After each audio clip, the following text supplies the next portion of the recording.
What's going on, creators? Yeah, I just want to get on here and bring everybody back to now. Appreciate y'all being here and vibing with me for a bit. Yeah, today I'd like to talk a little bit about living free, how to beat the matrix, how to start to apply some of these things in the here and now so you can walk around feeling empowered, feeling good about the life that God gave you to live, being happy with how life is unfolding. The alternative is just doubling down in more and more mental slavery, more and more us versus them, battling, conflict, drama, anger, all that kind of shit that actually feeds into that same system that you're supposedly railing against. By becoming aware of the fucked up nature of the beast system, that is how you start to win. That's the first step, is awareness. And so once you become aware that there's something else going on than what you were taught, well, now you can start to re-examine everything. It's like, well, I was blindly believing people were just, I was naive in thinking that people were honest and not under a spell that was like self-destructive and authoritarian and ultimately satanic. It's like, I didn't realize that was real. I was taught that, that kind of shit was make-believe.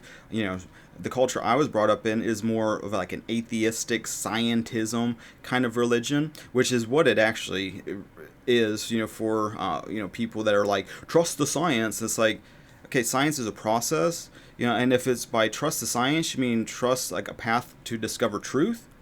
Okay, we're not in disagreement. But where I have a problem with the science is the religious aspect of it, where it's like, well, you need to, put this person on a pedestal, you need to bow down to this dictate, and you need to focus your energy and attention in whatever they say as it's like the gospel message. Even though most of the shit they're saying doesn't hold up to the current science. So it's like the people that are like, trust the science, totally disregard quantum science, totally disregard all of this weird entanglement shit that's going on in science, frequency, vibration, all of this type of stuff. Not to mention, where do you think science gets funding? Where do you? I mean, look at just the CDC and like science when it comes to like our bodies and like studying viruses and shit. It was all coming from like one central place, that if you weren't in alignment with those dogmas, you're fringe, you're a fucking outcast. And even through the COVID experience, you see many of those like doctors and scientists that were like, hey, wait a second, something's not adding up, ostracized and cut off. So it's like, why would you just blindly trust science when you see how dogmatic and scientism, how much of a theology it is on some level. Not to say that all science is bad. Science is just a process. And so, in part of like winning the game, you got to reevaluate a lot of the beliefs and the things that we hold as true, and really scrutinize what you're thinking. It's like, is that real? Is there a contrary point of view? Is there something that says, something came from nothing and exploded? Well, that's a bold assumption, and that is not repeatable ever, that we could see ever doing that again. But just in this one circumstance, that's what created everything. Is there a different way to look at it? I personally believe everything's more of like a holographic simulation, which, oh, Mike, how dare you say that? And it's like, well, all that implies is that there's a creator and that there's a rule set to it. Look into like Tom Campbell's big toe theory, for example, which is a unified field theory. For those that are into science, that was one of the things that kind of started to wake me up to some of these fallacies and these fucking things in science that just didn't make sense, because a lot of the materialist point of view, the paradigm of that lens, doesn't hold up to a lot of this new understanding. And so you start to throw out these old paradigms, and with that you start stepping out of the matrix more and more, stepping out of the illusion, the fog of this spell that you can see once you're out of it. And once you become aware, like I said, step one. Step two is, okay, now I'm aware of it. Do I battle and fight it? Do I resist it? Do I attack it? Well, that's kind of what our old mindset would like to do. Our old mind would love to battle and resist it for eternity. And in that, perpetuating this mind virus. As long as you're fighting against it and battling against it, you're strengthening it, and that's what it wants. And so the more that you're doing that, it's actually counterproductive. It's draining. That you can feel that in your own self, that it's draining. So if you want to become more powerful instead of feeling more drained, step two would be to stop battling and resisting it. Listening to Jesus' example of don't resist evil, but overcome it with good. And so part of the steps moving forward is, instead of wanting to kill it, to destroy it, to battle it, to fucking, perpetuate it, start overcoming it in your own self by doing good. And in that, it might be difficult. There might be a lot of resistance to wanting to do that. But that's another part of this process, is that you are actually evolving your own consciousness, which then affects the whole. So winning the game is in elevating your own consciousness, because we're all connected. So as you do that, it has a effect, a correspondence in the people around you, like a ripple in a pond. It just goes out more and more so, and it gets to a threshold point where then it comes back and you see it like a big mirror. And in that, then you can start to see how your mental activity, your beliefs, your assumptions have a gigantic impact on not only your life, but then the people around you, the way you're experiencing things, the level of things that God rewards you with. Because when we start to put on the new being that we are in Christ, we're going from being cursed to being blessed. So everything going forward in beating the matrix at its own game, it has to do with, for one, walking in victory, realizing that in essence, when we were unconscious, we were perpetuating it, we were building it, because we weren't being mindful of our mental activity. And it's so subtle that you can have these attack thoughts and thinking, oh, I can just think whatever I want to think, and nobody hears it, and it has no bearing on reality. But that's an assumption that you can start to change by changing your mindset and seeing, well, no, this does have an impact on how I'm experiencing life. By changing how I think about things, by changing how I'm relating to not only my own consciousness, but the consciousnesses of other people, well, now I feel more elevated, I feel more peaceful, I feel empowered, I feel freer.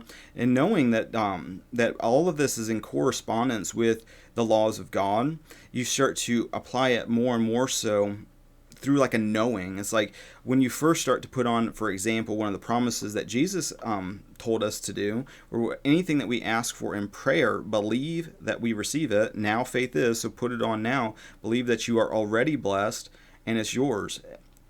Any type of programming from the matrix that's telling you that you don't deserve to be blessed, that you deserve to be cursed, that you deserve to be a slave, that you're not good enough, all those kinds of programs that were imparted onto you through our cursed mindset, our mind of a slave that we all got programmed with. We were all born into this.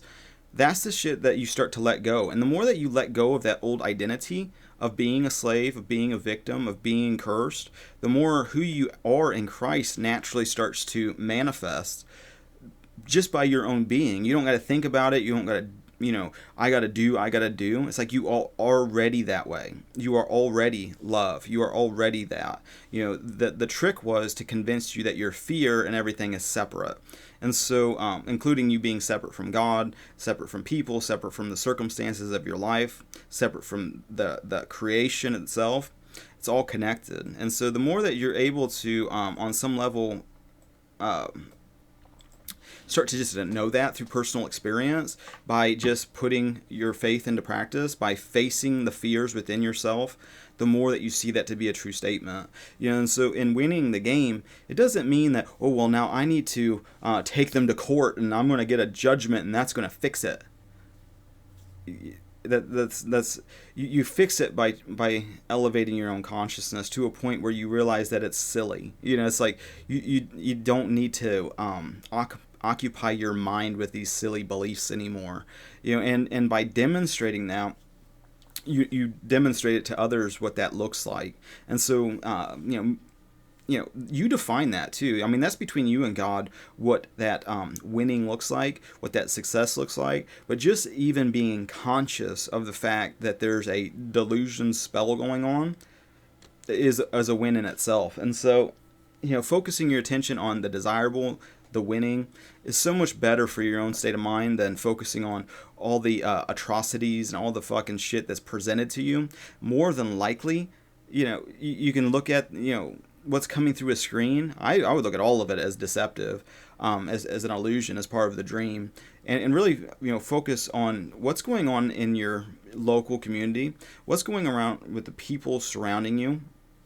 Are you isolated? Are you by yourself all the time, or are you starting to add value to others?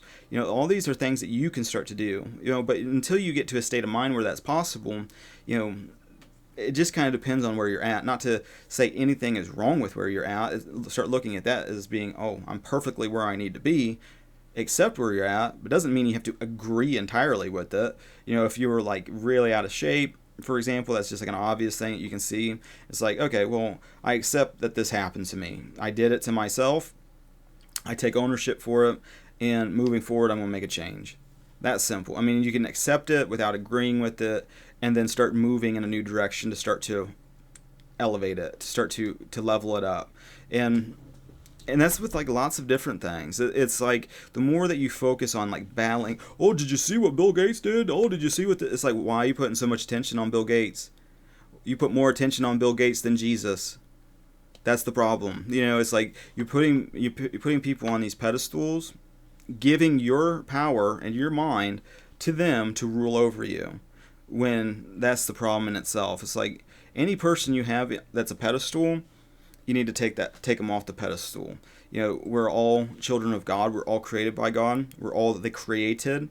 You need to put your attention on the Creator, which is within you, according to the Bible.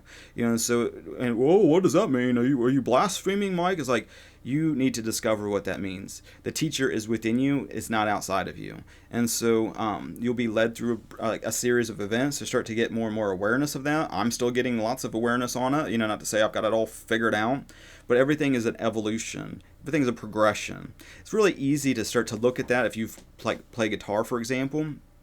It's like the more that you get levels of awareness of it, it's like the more it opens up to like, oh, I didn't even know you could play it like that. I didn't know that you could play like fingerstyle in this kind of genre. And then you focus your attention on that, and then it opens up to another progression where it's like, wow, there are people been playing like this since the 40s, and I've never even heard of it before. I've been playing for 20 years, and this is brand new. Same thing with our consciousness. It's like the more that you elevate your consciousness into states of heaven, the more heaven starts to just become everywhere. It's like, oh, I'm looking out into creation and I'm seeing everything corresponding now. I'm seeing everybody reaping what they're sowing in their mind, and I don't feel guilty anymore. I used to feel guilty a lot. When you find out that that you can be, do, and have anything, and put that to the test through like the law of assumption, by embodying the state of it already being filled, by embodying being blessed now, and you start getting all these awesome opportunities. I noticed it with my business. I was getting like synchronicity where like the customer's address would be like 1111, or even my church is 1515. But like I'd get like text messages at like 1234, 1234. And you just see these repeating numbers. I was like, what is going? This is impossible that this is constantly just going on.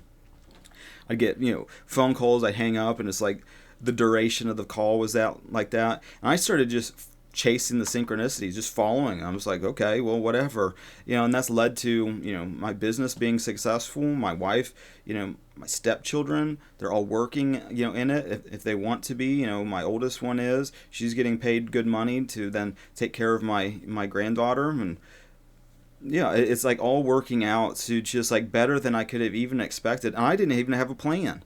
I just continued to just do, okay, well, today I'm just going to make sure I do a good job on this, make sure that provide value to the homeowner or whatever, and I'm just going to successfully do this. I don't have a 5-year plan. I don't got a 2-week plan. It's all what's today, what's now. And in doing now, it starts to unfold through the doing. And so that's another part of like winning the game, is you got to embody that right now.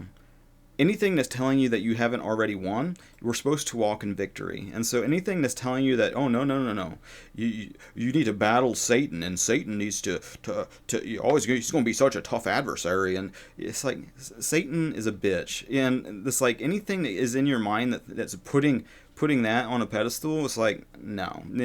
Satan is a retarded bitch that can't create anything. You can see the spell that the people that are under that kind of embodiment, how they act and talk. It's like, okay, well, there is no competition. There is no, people are doing it to themselves. It's self-destructive. That's part of the sad part about the world, is that, once you realize it's a self-destructive pattern, well, then it's like, well, I don't want them to destroy themselves. I don't want them to hurt themselves. I don't want them to enslave themselves. And then there's like a potential guilt that then could start to manifest in your own self, realizing that, hey, that's because you're all connected. Because you want to be free. But the more that you trust God to handle awakening everybody else, and just trusting that as you awaken, everybody else will too, that again puts the power back on you and the here and now to start actually tangibly doing something. Sitting there bitching about it, complaining about it, that's perpetuating it. And so that's not walking in victory. There's so many things that you could be doing. For one, it's just opening your Bible and getting awareness to the metaphysical principles that are already laid out for you to learn. It's already been done. You don't have to really do anything besides just become aware of what already is. And that's another part of winning the game. It's like, you don't need to do anything. Jesus already did the work. It's done. You just don't believe it, and so therefore you're reaping what you're sowing. You're reaping what you believe. And so winning the game is just in a realization that it's already happened. It's already been done. You're already blessed. Everything's perfectly unfolding. You don't need to sit in there and battle and resist it. God's already won. They are self-destroying. That's just what it is. But with that, by you embodying being free, that's a bigger beacon of light than any of this darkness and shit. People are desperate for a new narrative. People are desperate for new thoughts. People are desperate for ways of looking at the world that aren't fearful and hysterical. And that's a big part of the spell that people get under, is they just will do anything to feel safe. They will kill themselves to feel safe. It doesn't make sense, but that's part of the relative world, as a way to go, okay, well, I am definitely not like that. It's a way to define who you are in Christ when you step back far enough, not to sit there and agree with it, but as part of a design that God's created. To sit there and like curse it is cursing yourself in a lot of different ways, because so much of what you're seeing is a reflection of you and what you've put your attention on for 20 years. That's what you're seeing, and then you've convinced yourself that that's what it is. So that's another part of winning the game. Well, it's like, well, Mike, every time I go to work, you have to get these injections, and you have to, do whatever, and you're just a slave for 8 hours a day. It's like, quit your fucking job then. It's like, no one's forcing you to do that. It's like one thing, if that's like who God created you to be, is to do that specific thing. And you can find flow in anything that you're doing. I've found flow fucking sanding drywall over my head, fucking getting dust in my face. There's like, to me, it's like any of these excuses, these complaints. It's like you can find flow in anything that you're doing. Does it resonate with your soul to be doing it? That's when you really need to start making the change. But feeling like you have to do this 9 to 5 shit, you're admitting that you're a slave. So then that's not who God created you to be, and that's like you being afraid to take the jump to do something that you actually desire to do. Who you want to be is on the other side of that fear. Somebody, how old was I think I started doing music professionally at least a decade ago. And with that, there was like a lot of fear going from that safe paycheck to like, fuck, who knows what's going to happen. And I just did it during like a recession too. It was just like, just by like trusting that God's going to provide somehow. I don't know how. I just kind of vaguely believed it at the time, but it seemed reasonable. It's like, okay, well, I'll just start down this path. And through just that doing, it's led to 10 years later where it's like a knowing. I just got my hip replaced 2 weeks ago. So like the handyman business is like shelved for me. I can't do any jobs for another month. My wife's still working, my stepdaughter's still working. Her serious boyfriend is kind of helping fill some of the gaps, and it's all kind of working out. But is there a bunch of and it's winter time, Christmas is in fucking 20 something days, and it's like, am I concerned, am I worried, am I losing a state of abundance and feeling the lies of scarcity, which is another gigantic fucking next step in winning the game, is getting out of scarcity mindset and into abundance and prosperity mindset, realizing that God's the source of that, and that source is in your consciousness, how you're thinking about things reflects into what you're rewarded with. And so just trusting that, and despite what happens, I'll either make some more music, get some money that way. Maybe somebody listening now is like, oh, here you go, dude. There's so many different ways, but regardless, it's like, it's not some separate force that's going to bring it. It's the relationship with God that's going to bring it. I got actually what I do with it.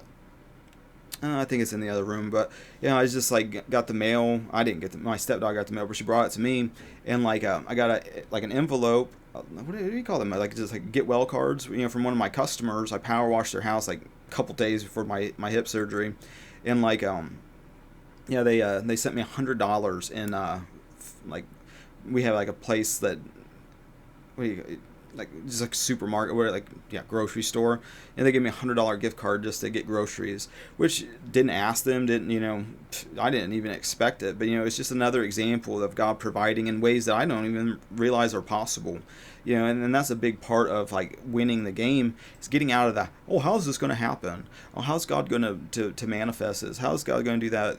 The moment that you just put on, I'm blessed right now, part of being blessed is, oh, I am abundant, I am prosperous, I am healthy, I am all these attributes of the Spirit. That's who I am. And the more that you're embodying that without the resistance, with the matrix programming that's like telling you, oh no, you're a slave, you're cursed, you should suffer and be tormented every moment of now, that kind of shit, the less that you're having that going on in your consciousness, because you're replacing those beliefs with beliefs that are in alignment with faith, the more that you start seeing it being rewarded, and the less that you're in states of fear and hysteria. And that's a big part of winning the game, is not spinning the eternal now in fear and hysteria, but spinning it in states of heaven. And not only that, but the thing about heaven is you don't get there by yourself. You get there by giving it to other people, by sharing it, by demonstrating it, because we're all one, we're all connected. So what you give to another, it comes back to you as well. So it's like, and that works both ways too. I mean, heaven and hell kind of works the same way. It's like if you're giving curses to another person in your mind, even attacking them, thinking that they're a piece of shit or something like that, that the worst case scenario about them, well, a lot of times then that's how they come to you. That's how you see them. That's how you experience them. But if you do the exact opposite and think of them as like being like awake, being a child of God, being filled with love, doing the best they can. Accepting does not mean agreeing, but just accepting, just like, this is the best this person can do. Okay, this is where we're at with it. A lot of that, then you can start like thinking about them differently. Thinking about, well, they've probably been through some shit. Who am I to judge them? If I was them, I would think and do the exact same thing. Realizing that people really are not that dissimilar. They might have had traumatically different experiences, but when it comes to people, a lot of people are just people. So that's another part of like winning the game, is just getting more and more love in your heart towards other people, and that includes the people that you have put on like this pedestal as like the they. You should start to work actively at dropping that us versus them mentality, because it is a serious red flag of the old cursed mind. It sees everything as separate. And so, with that, you can start to ask God how to do that. That's something that has to be taught to you through like a divine understanding to be able to even do that. Because so much of like the old mindset just is unforgiving, unmerciful, wanting to just torment people, kill them, fucking make them disappear. Oh, I just want to destroy them. I can't stand that idea, so they must die. That's kind of fucking craziness. But like, the more that you're able to kind of look at people through a more harmonious lens, that they're reflecting you back to you. Do you want to destroy yourself? And then you start to change how you're thinking about stuff. And so, part of like winning the game is in how you're corresponding with other people and your relationships. It's like, God gave you an amazing gift to be able to have a family, to be able to have like, be old and be surrounded by grandchildren and everything else that is just filling your home with more and more love. And you can actively start to make that happen right now.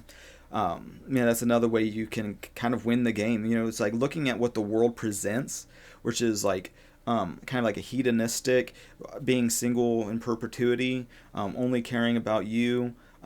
Fuck kids, they're a burden, they're expensive, which they're not actually. There's so many illusions when it comes to having kids, but like all of these things you can look at as like, okay, well, the contrast to that kind of being single in perpetuity, just sleeping with anything that moves, fuck it, if they get pregnant and get abortions, all the money I make goes to me, that kind of way of looking at reality. You can use that as like, oh, well, I can do the exact opposite of that. And just in doing that, having a relationship, getting married, being committed to somebody, actually like looking at your marriage through the lens of like, what is a biblical marriage supposed to do versus just like what does the world tell you a relationship is? It's like, well, you'll find this magical person that just makes you so happy. It's like, relationship is more about making you awake than it does about making you happy. But by becoming awake, then you can actually enjoy being around other people. And so part of like that next step of winning the game is just not participating in the shit, being able to see it for what it is and just do the opposite. It's like, I'm going to focus on my family, my home, my fucking community, how I can add value, how I can spread love to other people, how I can be an example, how I can create other human beings that fall into that kind of mindset and be the change I hope to see. And with that, I'm not saying don't get into politics, don't get into positions of power. Absolutely get into those positions, especially if you're conscious, because that's what people need. They need people that are conscious making these decisions, not people that are unconscious. That's the worst thing that can happen, is a bunch of unconscious people try to solving problems. That's only going to create more and more fucking problems. And so, once you become awake, then and you're not really driven by a lot of like the ambition of like, me. How I'm going to be remembered in history for all time for what I'm doing. I'll be the next Abraham Lincoln or whatever. You can start getting more and more influence and power to help prevent the unconscious fucking shit from just spinning out of control. Even locally, you can see how hysteria drives a lot of these politicians. Fear, being cowards. A lot of it, just needs a strong leadership that doesn't cuck to just fearful and hysterical people shouting, especially like a fearful and vocal minority that doesn't have really a good embodiment of like desirable characteristics. And so, with that, so those are just some of the things that I kind of look towards when it comes to like winning the beast system game. Is ultimately just realizing you've already won. And that, staring and looking at the toilet of what the they's plotting and scheming, and, oh, did you see what they can do next? Can you see this? Let's be fearful and hysterical and put them on a pedestal. Oh, did you see what the AI's doing? It's like, anything man has done, it was given to them by God anyway. God's the most powerful force in creation. So it's like, you putting your attention on all these false idols is you doing something that's fucked up. And that hurts you. That's all it does. It only hurts you by doing it. And with that, you can just move your attention from the they that's doing all this satanic shit. In your mind, what you're saying is, all this evil. Putting your attention is a form of worship, I believe. And when you catch yourself doing that, not to say that you should feel ashamed and guilty. It was like, oh, Mike, I've been doing that all week. It's like, okay, I've done it for 10 years. That I'm not saying that you're a bad person or anything. It's just becoming aware of it so you can choose to to move your attention to a more desirable state now. Yeah, so it's like, oh, let me drift back, and it's like a drift, where it's like, okay, I got it. I'm going to focus my mind on heaven and God and spiritual things and love and all this kind of good stuff, and then it's like, oh, drift, drift, drift, drift, drift. Oh, do you see what Carl? Do you see what the World Economic Forum's doing? Oh, do you see what the CDC's doing? Oh, do you see what the central bankers are doing? Oh, do you see what? Then all of a sudden it's like, wait, I'm down another rabbit hole again. It's like not to make you feel ashamed for doing that. It's I do it, but at the same time, it's like, okay, well, what am I doing? Then you catch yourself doing it. You kind of remind yourself in the here and now. It's like, oh, I drifted into us versus them again. I'm getting mad at the left again. I'm starting to want to attack them. They're so fucked. Oh wait, get back on track. And it's a process. We believe the separation, oneness, separation, oneness. This ebb and flow, which I think is part of creation on some level. I think it's a way of moving energy. I'm not exactly sure what God's doing in that ebb and flow. Together apart, together apart. It's almost like a wave that you find yourself in, throughout the day. I've found that the more that you let go of wanting to control what's going on in the day, to accept with non-resistance what's going on, it's like, oh, just in my own life, it's like, okay, well, I'm working on some music right now. It's like sounding pretty cool. Get a mix that I kind of like. It's getting there. It's like I want to just focus all day on it. And it's like, oh, hey Mike, you got an appointment. Hey Mike, you got a phone call. Hey Mike, can you? So it's like all this distraction, and you can be like start to get triggered by it. Like, why the fuck can I just get some time to do this? Yeah, you can get triggered by it, get reactive to it, or just go, hey, God's unfolding something right now. This is perfect. This is not an accident or coincidence. I should stop resisting it. I should start seeing what's there that I can start to either elevate my consciousness with, feel a level of joy, feel something that's new that I'm not expecting. Because that's another aspect of winning the game, is to get out of this idea of the past and constantly wanting to recreate the past in the present moment, like what the day needs to look like, how the day needs to unfold, how you need to do this, how you need to do that. Because what this old cursed mind eventually progresses to is just a smaller and smaller little Groundhog Day. Just smaller and smaller until eventually you don't do anything new. You're just living in a perpetual fearful condition where it's like, well, today what I'm doing kind of sucks, but at least I'm not, it could be worse. I could have it much worse, and so I'll just settle with like the little shit box I'm in, because the next shit box could be way worse. That's the kind of stuff to start to really work on. So with that being said, I think I'm gonna bounce. So I appreciate you guys liking, sharing, subscribing, all the social networking things. I appreciate your spiritual support and your physical financial support. Thank you for that. Link in the description if you care to donate. Put it to good use. And with that being said, until the next now, God bless.